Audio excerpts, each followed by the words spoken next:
여러분 안녕하십니까? 말씀으로 하루를 여는 천수답의 새벽 묵상입니다. 팔은 안으로 굽는다 라는 제목으로 민수기 26장을 묵상합니다. 팔은 안으로 굽는다고 하지요. 뻔한 이야기인데도 가족들이 연관되면 손바닥으로 하늘을 가리려고 하는 사람들이 있습니다. 하지만 원칙과 진리에 관해서 팔이 밖으로 굽은 케이스가 있습니다. 그것이 바로 고라 자손들의 경우지요. 민수기 26장 1절 2절에 연병 후에 여호와께서 모세와 제사장 아론의 아들 엘르아살에게 말씀하여 이르시되 이스라엘 자손의 온 회중의 총수를 그들의 조상의 가문을 따라 조사하되 이스라엘 중에 20세 이상으로 능히 전쟁에 나갈 만한 자를 계수하라 하시니, 민수기라는 이 책의 제목이 말해주듯이 민수기는 백성들의 수를 계수한 역사적 사실을 기록한 책입니다.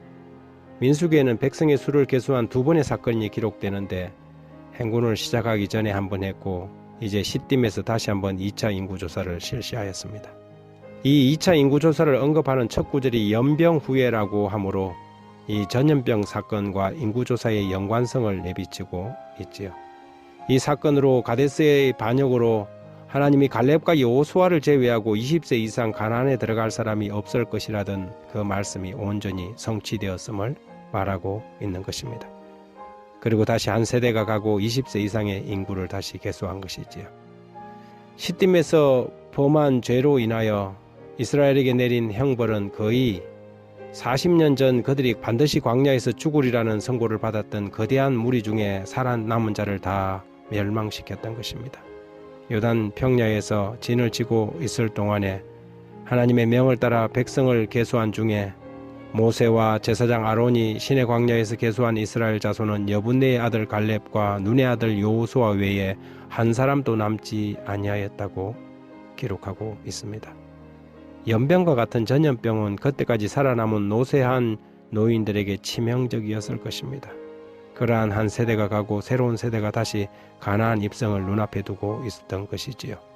비록 저들도 부족하고 연약한 존재들이었지만 그들은 그 부모 세대의 반역과 불신에서 다르게 행동할 것인지, 부모들의 죄악에 동참하지는 않을 것인지, 이 2차 인구조사에서 눈에 띄는 신선한 한 구절이 발견되고 있습니다. 민수기 26장 9절, 10절, 11절에 엘리압의 아들은 너무엘과 다단과 아비람이라. 이 다단과 아비람은 회중 가운데서 부름을 받은 자들이니 고라의 무리에 들어가서 모세와 아론을 거스려 여호와께 반역할 때에 땅이 그 입을 벌려서 그 무리와 고라를 삼키매 그들이 죽었고 당시에 불이 250명을 삼켜 징표가 되게 하였으나 고라의 아들들은 죽지 아니하였더라. 팔은 안으로 굽는 것만은 아닙니다. 고라의 자손들은 그 부모의 세대의 반역을 목격하면서 자신들은 어떻게 처신해야 할지 분별력을 나타내었지요. 고라가 반역의 주동이 되었고 모반을 획책할 때 그 자녀들은 그 반역에 가담하지 않았음이 분명합니다. 다단과 아비람의 온 가족들이 땅속으로 꺼져 들어갈 때 고라의 자손들은 비록 부모가 가담한 사건이었지만 하나님의 편에 서기로 작정하였습니다. 어쩌면 아버지의 불평이 일리가 있었을 것입니다. 같은 레위인인데 왜 우리 가족들은 더 차별받아야 하는지, 아론의 가문에 비교해 부족한 것이 없는데 왜 자기들만 다 해먹느냐는 아버지의 푸념과 원망을 들었을 것입니다. 이런 경우 10중 8구 가족들은 팔이 안으로 굽는 이치를 따라갑니다. 그러나 고라 자손들은 달랐습니다. 그들은 고라의 불평이 지나치다고 판단했던 것이죠. 하나님의 사역에 자신들의 위치와 사역의 소중함을 가슴 깊이 그들은 느끼고 있었던 것입니다. 고라의 자손들은 선대의 죄악에 동참하지 않고 남아서 원칙과 진리 편에 굳게 섰습니다.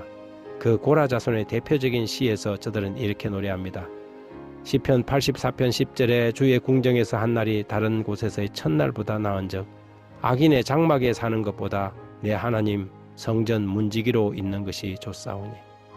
부모나 남편이나 자식들의 잘못을 보고 그들을 책망하고 나무라기보다는 팔이 안으로 굽는다고 뻔한 일을 가지고 가족을 편드는 사람들이 많이 있습니다. 양심의 가책을 누르고 성령의 음성을 거부하다가 다단과 아비람의 가족들처럼 영원한 멸망의 길을 가는 것이지요.